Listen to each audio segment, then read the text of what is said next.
Umuntu ulisiula khalizwaka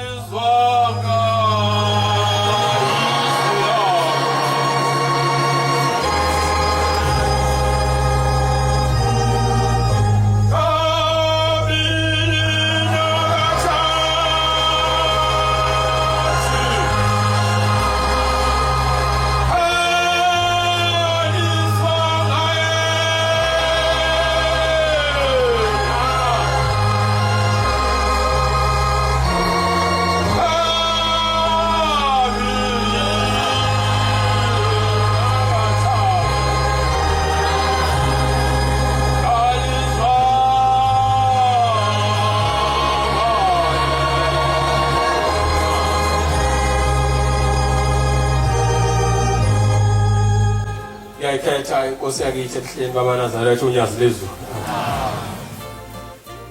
Umfana wasemangadini lo omshumayela ethempelini laseSiphiwe eMkhambathini.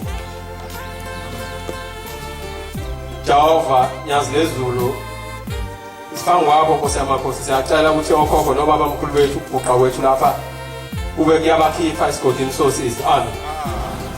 Ngoba mhlawumbe Nyazi lezulu uphelele uThixo uvele ezulwini. Lapha ezweni lakithi ugula ugazi lami, megula aza makumbamba lokugula bese vuvukala umuzi wakhe usemncane athule nje yabo umuntu ofile. Wagijinywa wayalelwa zonke inyanga, wayalelwa ngapha wayalelwa ngapha, zayihamba nayinkomo. Ikhona nje esinye isithole esahle ngwakithi, sihamba siye enyangeni, yasinukela inyanga ngoba yathi izokuqeda lokufa kodwa ayibanga.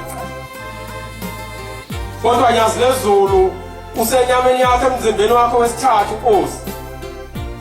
KwakukaHlongwane emzini oseBhobhonono lapho khona Nkosi ewakho lo-anti kolesine kwathi sekuthandazwa waphuma efodweni Nkosi, amafodi emathathu kuba bamkhulu uMqalwendlela inkosi ilanga kusekwa inkosi Nyanga Yezulu. Waphuma efodweni Nkosi wakhuluma naye bukhoma nomzala wami, wahlala esitalweni Nkosi wakhuluma naye. Wamuzwa uma wakhe khuluma ngesikhathi kuthandaza, wathi uyamphebeza ngesandla kodwa waqhubeka wakhuluma.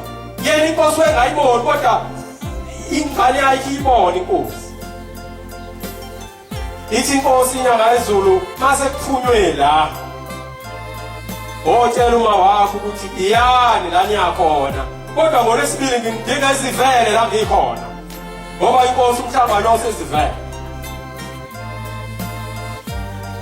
Hayi shembu bafunda kude khona inyanga ababeya kuyona leyo shembu ababona bengakayi usacabanga ukuya uthi iyani la niyakhona, kodwa ngolesibili ngidinga izivele la ngikhona. Mina nawe noma singayi ebusuku kodwa iyasibona ngoba yakwazi ukumbona umuntu esacabanga ukuya ngakayi nokuya. Ayikhuluma indaba sekuphunyiwe baya kubaba kaMvangeli uMgwengwe, ukhona uMvangeli uMgwengwe osanda kuhamba, baya kwakwakhe washo wathi ngempela ngiyahamba ngezivele ngolesibili. Bagibele eThekwini begibele ibhasi befikelele khona ezivele. Kodwa kwathi kufikwa lapha umuntu oyegula ngendlela esimanga kwabikwa sekubikwa nje umuntu ophilile ngoba waba unyathela khona ezivele kwaphela lokho lokufa. Amen. Ngikhuluma ngale nsizwa isikhaqa sensizwa manje inomakoti nezingane ineyimoto isebenza kaToyota. Ngawe shembe Nyazi lezulu. Amen. Ngiyayicalela Nkosi yezulu nomhlaba ngoba isizema sensizwa ingaka nesihluku sayo. Kodwa Nkosi yamakhosi amandla okuza kuwe baba ngoba iBhayibheli lakho lela shembe, ngiyayicalela lensizwa. Njalo bonke Nkosi uyazi ayikho ngisho kule bhuku enikele ngathi ilethe imali esitokofela khona basuka ngoDisemba nesamba semali engathi bazonikela isitokofela. Yena akekho nalapho ngoba uyaqala unyaka uziyophela, kodwa Nkosi iBhayibheli lakho Ngiyacela Jehova Nkosi yezulu nomhlaba engathi ungaze uyikhumbule. ngoba Nkosi uphelele uvele ezulwini ushembe isimanga kuphilwa mahala ekhaya kodwa enyangeni khopho inkomo abantu bangaphili. Hayi uthingo lenkosazane ngo-2009 ayizinto zingishayile kukubi ngiyiphethe license code 14 emsebenzi ubheda umnyama ngoba nakhona ngo-2006 inkosi yafika ngile Free State ngenza yona ilicense ngo-1 ebusuku yathi mntanami iphoyisa kuzolala masuye emapalini uzobuya nayo ilicense yaro lakathatha itruck iyaphambili iyakulola iphoyisa lebhala ababengibukela sasifunda nabo basho irolo kokuqala bathi hawu wafeyile yarolo kwesibili ibhala iphoyisa ngazi ibhalane ngoba kokuyisikorokolo ozongena lowo reverse yahletha one time yaze yongena emapalini ngabuya nayo ilicense. Ayibonga Nkosi zangixaka izinto zangiqinya umsebenzi awutholakala ngakulona uthingo lenkosazana ngoba isimo sasibheda ngangiphethe ishu awushevu ubheka uthando ubheka inhliziyo ngafike ngabika ngeshumi ngathi Nkosi yamakhosi angisebenzi kodwa ngine-license code 14 lathi uthingo ngicela ushemba kuphi umsebenzi omuhle onemali kanginezitha ayiqala kulo 2009 ngangena ngathi warehouse yaka-Pick n Pay namanje ngisashayela khona.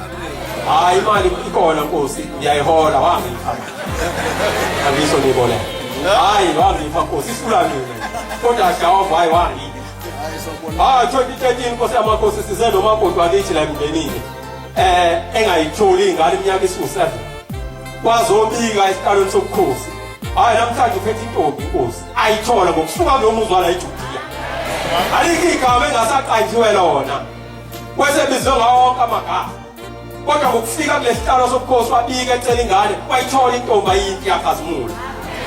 Hayi le ikhukhulu bezikhona shembe nyazi lezulu ezweni lapho ikhombisile ukuthi uNkulunkulu ayibonga Nkosi wathi mawubhala umngeni wathi unqobohla kwasekuhamba ingane ithi wena noyise yasiyamuke emngeni amasonto azamathathu ngatholakala kwandi zibhanoyi kwabheka inhlambi kwenzeka yonke into kodwa abaze bathi abantu anike nizame naManazaretha ayothandaza lapha mhlambe khona okuzokwenzeka. Hawu nyazi lezulu ayibakubona ukuthi uJehova uphelele. Saya ngolesithathu bangcwele sathi masifika sathandaza sibiza unyazi lezulu sathi masiqeda ukuthandaza sathi vuka umkhalela uzulu sagida saze sakhomba amanzi sathi masikhomba amanzi basho bathi selifikile unyazi lezulu kusho abantu abangakholwa Jehova sebekubonile kodwa wafika sihambe khona ngolesithathu wafika khona Nkosi emndenini wakhona kubona abangakholwa wafika Nkosi ngolesihlanu wambiza uGolwane ingane wahamba naye ujikajika waphakamisa amatshe uthe ufuna ingane yakho yabheka emgedeni ehamba neNkosi bafona sezwe indaba yaleso sibona ukuthi kwenzeke kanje kodwa iyayigama akhipha inkosi yathi kulukhulu ngesonto sahamba senze uvuka nathi yathi mayixoxa indaba kwasuka umsindo endlini kade lo baba lo wenza isithembiso ukuthi makulothola ingane yakhe njengoba engena amandla okulobola kodwa makulothola lengane uzothatha inkomo ayinike umkwe wakhe zonke kwasiyazi idla inkomo kanti bathi ukuthela kwasekuhamba ingane kodwa ngonyazi lezulu sanyazi lezulu siyacela uhambe nalomndeni manje lihlangane niyoyikhipha lengane kwawu9 kwenza uvuka nathi kwathi ngo2 yayisitholakala ingane isintanta ngamandla akho nyazi lezulu Nkosi usenekusini.